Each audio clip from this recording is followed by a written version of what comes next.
Hello guys, দেখুন আজকে আমার বাপের বাড়ির রাস্তা, বাপের বাড়ির জায়গায় কিরকম ভিউটা কুয়াশা পড়ছে। এদিকে দেখুন, রাস্তাঘাট দেখা যায় না। আমরা একটু হাঁটতে যাচ্ছি, দেখুন। ওহ, কি ঠান্ডা গো গাইস। কার কার ওইখানে ঠান্ডা লাগছে একটু আমাকে কমেন্ট করে জানাবেন। দেখুন আমাদের পুচকিনিও দেখা যায়। এই সবগুলো বাস বাগান আমার আমার বাবা মার বলতে আমার না, এটা সব আমার।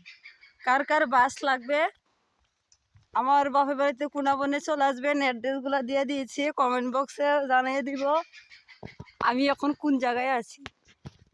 দেখুন এটা হচ্ছে আমাদের বাড়ির ডগি। ওই দেখুন কি টিলা টঙ্কর আমার বাপের বাড়ি। একটু দেখুন, রাস্তা কাটতে ভ্রমণ করেছি গো গাইস।